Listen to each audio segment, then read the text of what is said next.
اللهم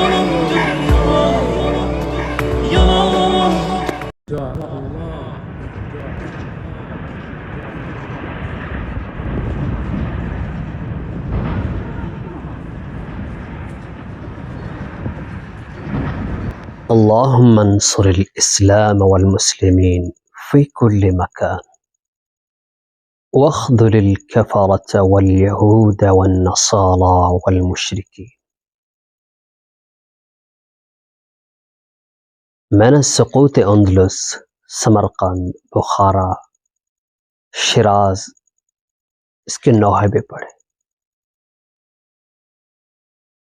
میں نے دمشق، بغداد اور تاتاریوں کے ظلم کے قصے بھی سنے ہیں، مگر زندگی میں پہلی مرتبہ اپنے آنکھوں سے فلسطین میں، غزہ میں دردناک مناظر جو میرے آنکھوں نے دیکھے ہیں، یقیناً آنکھوں میں جو بصارت ہے اس کی طاقت نہیں یہ سب کچھ دیکھنے کے لیے. دل اتنا مضبوط نہیں ہے کہ یہ سب کچھ سہ پاؤں. تو شاید میں تو ایک ادنا سا انسان ہوں. میرے خیال میں کوئی پتھر دل انسان بھی ہو تو اگر غور کرے تو کیا کچھ اس پہ کہا جا سکتا ہے. یقین جانی تو امت مسلمہ کا اس واقعے کے بعد جو ریاکشن ہے، جو رد عمل ہے، جو حوصلہ کن الفاظ ہیں، تو ویسے آپ کو پتہ ہے اس موضوع پہ کیا گفتگو کرنی چاہیے، آپ نے پہلے سوچ لیا ہوگا. اس پہ مختصر مجھے یاد ہے، آپ کو ایک واقعہ سنا دوں. جب ہم بچے تھے، چھوٹے تھے، مسجد پڑھنے کے لیے جاتے تھے اور جمعرات جمعہ کی شام ہم چھٹی کرتے جیسے آپ کو معلوم ہے، تو پھر دیہات میں کھیل کود کا جیسے ماحول ہوتا ہے، پکنک وغیرہ بھی ہم مناتے تھے بڑے شوق سے. پکنک وہ نہیں جیسے آپ یہ سوچ رہے ہیں بریانی اور چکن روسٹ وغیرہ، ایسا نہیں. دیہات میں کیا کچھ ہوتا ہے، ہم کچے آم دن کو کہیں سے لے کر آتے تھے، باغوں کے نیچے سے چن کے، بس وہ اس سے چٹنی بناتے تھے یا پھر کوئی چاول. یہ چاول آج کل جیسے سپر کنات ہے، کرنل ہے، یہ چیزیں تو چھوڑیں، ہمیں یہ بھی نہیں پتا تھا کہ یہ چیزیں ہیں بھی صحیح یا نہیں. اس وقت مجھے یاد ہے جب ہم بچے تھے تو 17-18 روپے میں چاول کلو لیتے تھے ہم، وہ سادہ. تو وہ پھر جمعرات والے دن ہم چندہ کرتے، تو ساتھی دوست مل کے تو یہ کرتے. اس میں یہ تھا کہ ظاہر ہے 15 روپے بھی تو اس وقت بڑی رقم ہوتی تھی. اب ایک بندہ ظاہر ہے کوئی نہیں دے سکتا تھا، ہم بھی پھر کہیں سے 2 روپے، کوئی 5 روپے، کوئی 6 روپے اکٹھے کر کے، یعنی اس طرح ہم پکنک بناتے تھے. جس کے پاس پیسے نہیں ہوتے تھے تو وہ پھر کہتا میرے گھر آلو ہے تو آپ آلو لے کر آئیں، چاول میں ڈال دیں گے. تو کوئی کہتا میرے پاس گھی ہے گھر میں تو آپ گھی لے آئیے. کسی کے پاس نمک ہے، کسی کے پاس مرچ ہے، کوئی مثالیں لے کر آتا تھا، تو کسی نے 5 روپے دے دیے. تو ایسے گزارا چلا لیتے تھے. اور ایک لڑکا ہمیشہ، مجھے یاد ہے، میں اس کا نام نہیں لیتا کیونکہ شاید وہ ویڈیو دیکھ رہا ہو، تو یہ فنی نہیں، میں ویڈیو وہ نہیں کر رہا، شاید آپ اسے لطیفہ سمجھ لیں، حقیقت بھی ہے، تو اس چیز کو آپ تھوڑا غور کریں. تو وہ کہتا ہے یار میرے پاس پیسے بھی نہیں ہیں، تو کیونکہ گھر میں چائے پیتے ہیں میرے پاس تو چائے کی پتی ہے. تو بھائی چائے کی پتی ہم کیا کریں گے، ہم چاول بنا رہے ہیں، بریانی بنا رہے ہیں، تو یار میرے پاس ہے جو چائے کی پتی. اب ظاہر آپ کو پتہ ہے لڑکے تو اس چیز کا وہ رعایت نہیں کرتے اس وقت، یہ چیزیں، یہ دوستی اس طرح تو نہیں وہ کرتے تھے، بچے ہیں تو ہم بھی تو بڑے ضدی تھے. تو پھر چائے کی پتی لے کر آئے، ہم ایسے فری میں تو آپ کو نہیں وہ کریں گے. پھر وہ بیچارہ چائے کی پتی، ہر جمعرات چائے کی پتی، بریانی. ہم تو روزانہ چائے کے لیے تو پکنک کوئی نہیں کرتا نا، چاول بناتے وہ چائے کی پتی. اور اس کو دیکھ کے 2-3 بندے اور بھی وہ یعنی چائے کی پتی تو نہیں وہ کہتے تھے کہ یہ چائے کی پتی لے کر آتے بریانی سے کیا واسطہ. پھر وہ کوئی اور چیز کوئی چینی لے کر آتا تھا. میرے پاس چینی تو ہے, ابو لے کر آئے ہیں تو چینی میں لے کے آتا ہوں. اب بریانی نمک اس میں ڈالے تو چینی. باہر کیف یہ چیزیں چاول سے کوئی واسطہ نہیں تھا. پھر ہم مانتے چلیں اس میں حصہ جو ملانا ہے یہ چیز کر لیتے ہیں. تو چاول کا چائے کی پتی سے کوئی واسطہ نہیں ہے, پھر بھی ہم یہ کرتے تھے. فلسطین کے ساتھ, غزہ کے ساتھ امت مسلمہ کا یہی حال. کیوں؟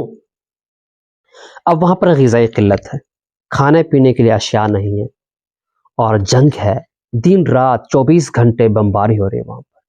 اسرائیلی طیارے وہاں پر فضا میں بڑے زور شور سے, اور ایک ایک سیکنڈ کے بعد وہاں پر آگ ابھر رہا ہے, اور وہ جو شعلے بلند ہو رہے ہیں, بچے بھی دیکھ رہے ہیں, معصوم بھی دیکھ رہے ہیں.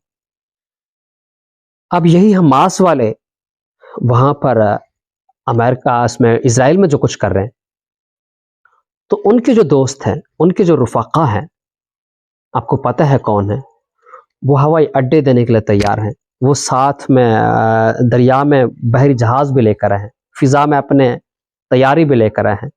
اب اس میدان میں ان کے جو رفقا ہیں بہت سارے اکٹھے ہو رہے ہیں, پر امت مسلمہ کو بھی اس مشابت سے جیسے وہ کر رہے ہیں تو یہ بھی وہی کرتے نہیں. وہاں پر چاہیے کیا, میں ایک یوٹیوبر ہوں, میں اس چیز کو نہیں سوچوں گا بھائی میں تو یوٹیوبر ہوں, میں ویڈیو بنا لیتا ہوں. بھائی میں ویڈیو ریکارڈ کروں تو اس سے غزہ والوں کو کیا اس سے فائدہ, کیا فرق پڑنا ہے؟ نہیں بھائی میں تو خطیب ہوں, جو خطیب ہے تو وہ خطابت اسٹیج پہ محلے والوں کو اکٹھا کر لیتا ہے, بھائی ہم احتجاج کر رہے ہیں فلسطین کے لیے, یوم یکجہتی منا رہے ہیں. اس سے اسے کیا فرق پڑنا ہے؟ کوئی ایک بندہ کھڑا ہوتا ہے جو شعراء ہیں, ہم نظم بنا لیتے ہیں, فلسطین ہم آ رہے ہیں, فلسطین تو یہ کر رہا ہے, اس سے غزہ کو فلسطین کو کیا ہونا ہے؟ وہاں آگ کے شعلے بلند ہو رہے ہیں, معصوم بچے چیخ و چلا رہے ہیں. یہ آہٹیں آپ کو نہیں سنے دے رہے کیا؟ آپ واقف نہیں ہیں کہ ان کے لیے ہم نظم پڑھیں گے تو انہیں کیا فائدہ ہے؟ تو وہ بہت چیخ رہے چلا رہے ہیں, مگر ہم اس میں حصہ ملانے کے لیے ایک نظم پڑھ لیتے. میں شعراء ہوں تو ایک بہترین HD کوالٹی میں اور بڑے اچھے سانگ کے ساتھ اور میوزک بیک گراؤنڈ لگا کے تو غزہ میں بھی شامل ہوں. میں ایک اچھا ولاگر ہوں, میں آج جو ہے نا یوم یکجہتی کے لیے ایک ولاگنگ اس نام پہ کر لیتا ہوں. جی ہاں, میں ایک اچھا یوٹیوبر ہوں, تو آج کا جو میں ویڈیو ریکارڈ کروں گا, کریٹر ہوں, کنٹینٹ جو میرا ہوگا نیکسٹ تو وہ فلسطین غزہ کے بارے میں ریکارڈ کروں. پیارے بھائی ان چیزوں کا ان کے ساتھ کیا لینا دینا, کیا واسطہ؟ یہ ایک مذاق ہے, یقین جانیے. سب سے ظلم جو غزہ کے ساتھ ہے, یقین کریں, وہ تو جو سہ رہے ہیں, سہونے جو کر رہے ہیں, ان کے ساتھ جو امت مسلمہ کے جو شعراء ہیں, سب سے بڑی ظالم یہی ہے. جیسے میں نے مثال دیا آپ کو, کب ہم بریانی بنا رہے ہیں, ایک بندہ چائے کی پتی لا رہا ہے, ہم بھی بزید ہیں, چلیں یار ٹھیک ہے, اس کو کیا جواب دیں, لے کر ہم بھی یوز کر دیتے ہیں, اس کا کوئی فائدہ نہیں ہے, مذاق ہے. وہاں پر بچے جل رہے ہیں, آگ ہے, سب کچھ ہے, غذائی قلت ہے, دوائیاں نہیں ہیں, وہاں پر بہت کچھ ہو رہا ہے. تو جی میں ایک نعت ماشاءاللہ آپ سننا, انتظار کرنا, تو 10 تاریخ کو ہم ریلیز کرنے والے ہیں. یہ مذاق نہیں ہے کہ اس امت مسلمہ کے ساتھ کہ آپ بروز محشر اس چیز کا جواب دے نہیں ہوں گے کہ یا اللہ میں ایک یوٹیوبر تھا, ولاگ میں نے کیا, میں ایک شاعر تھا, میں نے کچھ شعر کہہ دی. یہ بہت بڑا ظلم ہے امت مسلمہ کے اوپر. کیوں؟ اب حماس نے یا جو لوگ انہوں نے اسرائیل کو چھیڑا ہے وہ بھی کچھ پیچھے ہٹ رہے ہیں. ظاہر ہے وہ پیچھے نہ بھی ہٹے تو وہ کیا کر رہے ہیں آپ کے سامنے ہے. وہاں تو دن میں کتنے راکٹ داغے جاتے ہیں غزہ کے اوپر, آپ اس چیز کا اندازہ نہیں لگا سکتے. اب اس کے بعد انہوں نے چھیڑ تو لیا ہے, اب اس کے بعد میں اور آپ شعر و شاعری, نظم, موسیقی, بیک گراؤنڈ ابھی میں تلاش کروں کہ ویڈیو کے پیچھے بیک گراؤنڈ کیسا ہے, اور میوزک ساؤنڈ کس طرح کوئی لگاؤں کہ لوگ دیکھیں, اس پہ کچھ ریئیکشن اچھا ہو. تو یہ میں یہ سوچ رہا ہوں, اور ان کے جو رفقا ہیں یہود نصارہ کے, وہ جو ان کو ضرورت ہے وہی پہنچا رہے ہیں. یہ چل رہا ہے. تو اس کے لیے آخر میں یہی کہوں گا کہ قیامت والے دن وہ تو یہودی تو ظاہر عذاب بھگتیں گے,